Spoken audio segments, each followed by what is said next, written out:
Welcome to the थियो study hub. मेरा नाम है शिवानी असवाल।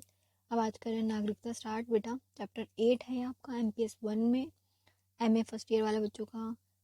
इग्नू में राजनीतिक सिद्धांत का परिचय आपका सब्जेक्ट चल रहा है। स्टार्ट करेंगे चैप्टर 8 जिसमें पढ़ना है हमको सिटीजनशिप, जिसके बारे में सभी को पता है। आसान टॉपिक है, इसमें कुछ खास है नहीं ऐसा। ठीक है, नागरिकता क्या है, उसका महत्व क्या है, स्वरूप क्या है, मार्क्सवाद के हिसाब से क्या है, इसके विभेदिक नागरिकता क्या है, इसको पढ़ना है। नागरिकता ये और ये भी इतना इम्पोर्टेंट चैप्टर नहीं है क्योंकि आसान है। इस एक ही पार्ट में कवर करेंगे। नागरिकता का अर्थ सबसे पहले इसको देखेंगे कि ये क्या है, नागरिकता का बेसिक अर्थ क्या है। आज के विश्व में प्रत्येक व्यक्ति किसी ना किसी राज्य का नागरिक है। ठीक है, जैसे हम सब कौन है, भारत के नागरिक। ठीक है, हम चाहे कहीं भी चले जाएं घूमने फिरने, रहेंगे हम भारत के ही नागरिक। ठीक है, नागरिकता की अवधारणा सार्वभौमिक स्वरूप ले चुकी है। सार्वभौमिक स्वरूप ले चुकी है कि आपकी जो एक नागरिकता वो एक ही रहेगी। ठीक है, कि आप अगर इस देश के सदस्य तो इसी के रहेंगे, दूसरे देश की सदस्यता आप ले सकते हैं बट पहले वाली भी छोड़नी पड़ेगी, है ना। दोहरी नागरिकता का भी है कहीं कहीं देशों में प्रावधान, बट हमारे यहाँ तो नहीं है ना, हम अपने हिसाब से पढ़ रहे हैं। यह स्पष्ट है कि नागरिकता वह स्थिति है जिसमें व्यक्ति किसी राजनीतिक समुदाय का सदस्य होता है। जैसे इंडिया एक राजनीतिक समुदाय है, हमारा देश है, हम सारे जो हम सिटीजन हैं हम यहाँ के सदस्य हैं। ठीक है, और सार्वजनिक जीवन में भाग लेना है। नागरिक एक ऐसा व्यक्ति होता है जो राज्य के प्रति निष्ठा रखता है। हम देखो हमारे देश के प्रति निष्ठा रखते हैं, सबसे अच्छे हम लोग हैं क्योंकि हम बहुत ज़्यादा देश प्रेम है। किसी और देश में ऐसा नहीं कहा जाता होगा कि भारत हमारी माँ है। जैसे कोई भी और कंट्री हो, कोई अपना इतना प्यार नहीं करता होगा अपनी कंट्री से जितना हम करते हैं। हमारे यहाँ पे पूजा जाता है कि ये हमारी माँ है, भारत हमारी माता है। ठीक है, रिलीजियस है हमारे यहाँ के लोग। तो ये कि निष्ठा अपने देश के प्रति अच्छे तरीके से तथा राज्य के द्वारा उसका संरक्षण प्राप्त होता है। हम संरक्षित हैं, हम सुरक्षित हैं हमारे देश के द्वारा। नागरिकता की परिभाषा, बेसिक दो परिभाषाएं में बहुत है, आपके पेपर के लिए दो लिख लो। ब्लैकवेल के अनुसार नागरिकता का आशय है एक राज्य का पूर्ण और उत्तरदायित्व भरी सदस्यता। ठीक है, रिस्पॉन्सिबल हमारी सदस्यता कि हम इस देश के सदस्य हैं।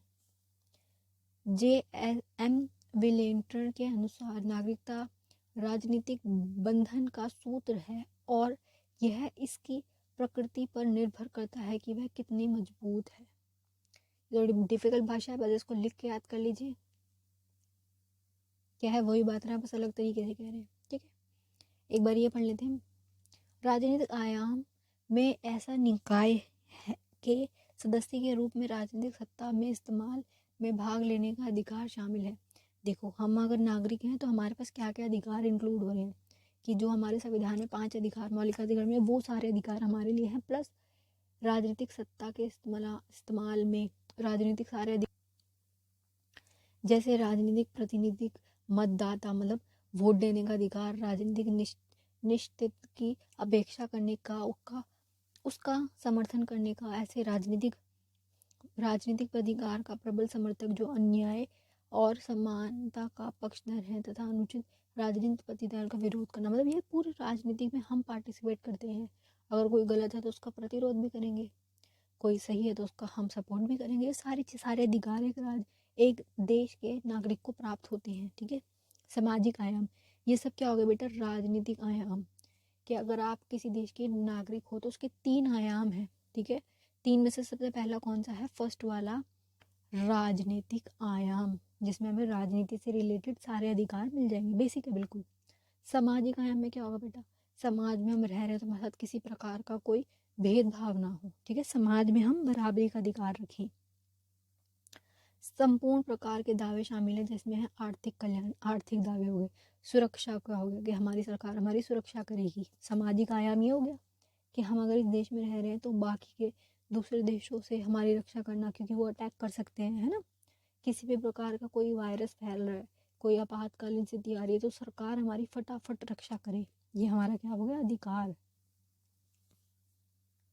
सामाजिक विरासत में पूरी तरह भाग लेना तथा किसी सामाजिक विशेष में प्रचलित मानकों के अनुसार जीवन जीने का अधिकार। बेसिक हम अपनी अच्छे से जीवन व्यतीत कर सकते हैं। कोई भी चीज़ हो रही है उसमें प्रतिस्पर्धा होती है ना, कंपटीशन चल रहा है, उसमें हम पार्टिसिपेट कर सकते हैं। सामाजिक आयाम में संस्कृति का अधिकार भी शामिल है।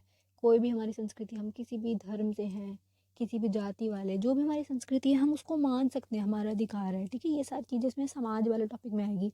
दूसरा पॉइंट जो है, पहला पॉइंट क्या था, राजनीति वाला जो किसान है, जिसके कारण मनुष्य स्वयं का विशेष जीवन यापन में हकदार है, मतलब हम अपनी एक अच्छी लाइफस्टाइल जी सकते हैं, हमारा अधिकार है एक नागरिक होने के तहत, ठीक है। नागरिक के 3 आयामों में बांटा गया है। ये रही बेटा इसकी हेडिंग, ठीक है। नागरिक को 3 आयाम में बांटा गया है, इसके 3 आयाम है, जिसमें से अभी राजनीतिक और सामाजिक वाला हम पढ़ चुके हैं पिछली स्लाइड में। पहला क्या है, सिविल अथवा असैनिक। स्लाइड आगे पीछे हो गई है बेटा, कोई बात नहीं, छोटी छोटी गलतियाँ हमसे भी हो जाती हैं।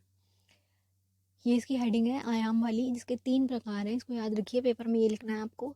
जिसमें सबसे पहला क्या है, सिविल वाला। सिविल कौन होते हैं, हम सिविलियंस, बोलते हैं ना आम जनता, हम है आम जनता। सिविल आयाम में क्या, व्यक्ति की स्वतंत्रता, हमारे पास स्वतंत्रता का अधिकार है, शामिल है। जैसे व्यक्ति स्वतंत्र भाषण दे सकता है, हम भाषण दे सकते हैं, विचार अपने प्रकट कर सकते हैं। विश्वास की स्वतंत्रता, व्यक्तिगत संपत्ति, हम अपनी पर्सनल प्रॉपर्टी रख सकते हैं कि हम पैसा कमा रहे हैं अच्छे तरीके से, कोई गलत तरीके से नहीं, सही तरीके से पैसे कमा रहे, फिर हम कुछ भी खरीद सकते हैं। व्यक्तिगत संपत्ति पर हक दिखाना, स्वतंत्रता तथा वैधता संधि में निपटना और न्याय संगत व्यवस्था के लिए संघर्ष के लिए अधिकार है। जो भी सही चीज़ है उसका सपोर्ट करना, जो गलत चीज़ है उसके खिलाफ हम बोल सकते हैं, हमारा पूरा अधिकार है, ठीक है। अंतिम अधिकार के तहत व्यक्ति कानून के अंतर्गत अन्य के साथ सामान्य संदर्भ में अपने दावों की रक्षा कर सकता है। जो भी हमारे अधिकार होते हैं ना, जिन्हें दावे हम कह रहे हैं, उनकी रक्षा का भी हम रख सकते हैं अधिकार, कि हमारी रक्षा की जाए हमारे अधिकारों की, जो कि हमारे छठा मौलिक अधिकार जो है उससे बताता है। संवैधानिक उपचार वाला अधिकार है ना, छठा मौलिक अधिकार, जिसमें क्या होता है, बाकी के जो 5 है अगर उनका कोई हनन करता है तो हम जाके अपने छठे मौलिक अधिकार के तहत सुप्रीम कोर्ट में जाकर रिट जारी करवा सकते हैं कि हमारे मौलिक अधिकार का हनन हुआ है, ठीक है। यही बेसिक बातें बोल रहे हैं कि 3 इसके आयाम है नागरिकता के, सिविल वाला, राजनीतिक वाला, सामाजिक वाला। और इस सब में क्या है, हमें अधिकार मिल रहे हैं, हमारे हक है, हमारे दावे हैं कि कोई हमारे साथ कुछ गलत ना करे। इस देश का नागरिक होने के तहत हमारे ये सारे अधिकार बनते हैं। अब बस एक लास्ट टॉपिक है, उदारवादी लोकतंत्र में नागरिकता की मतलब क्या बेसिक स्ट्रक्चर है वो पढ़ना है हमें। लोकतंत्र प्राधिकार स्वतंत्रता और समान नागरिकत्व के नाम पर इस्तेमाल किया जाता है। उदारवादी वालों की सोच के बारे में आपको पता है बेसिक, उदारवाद कौन होते हैं। उदारवादी वाले क्या बोलते हैं, मनुष्य को खुला छोड़ दो, ज़्यादा से ज़्यादा अधिकार दिए जाएँ, कम से कम इंटरफेयर हो सरकार का, ठीक है, मनुष्य के जीवन में। चलिए बेटा, best of luck for your exam. कोई भी क्वेश्चन क्वेरी हो आप मुझसे पूछ सकते हैं।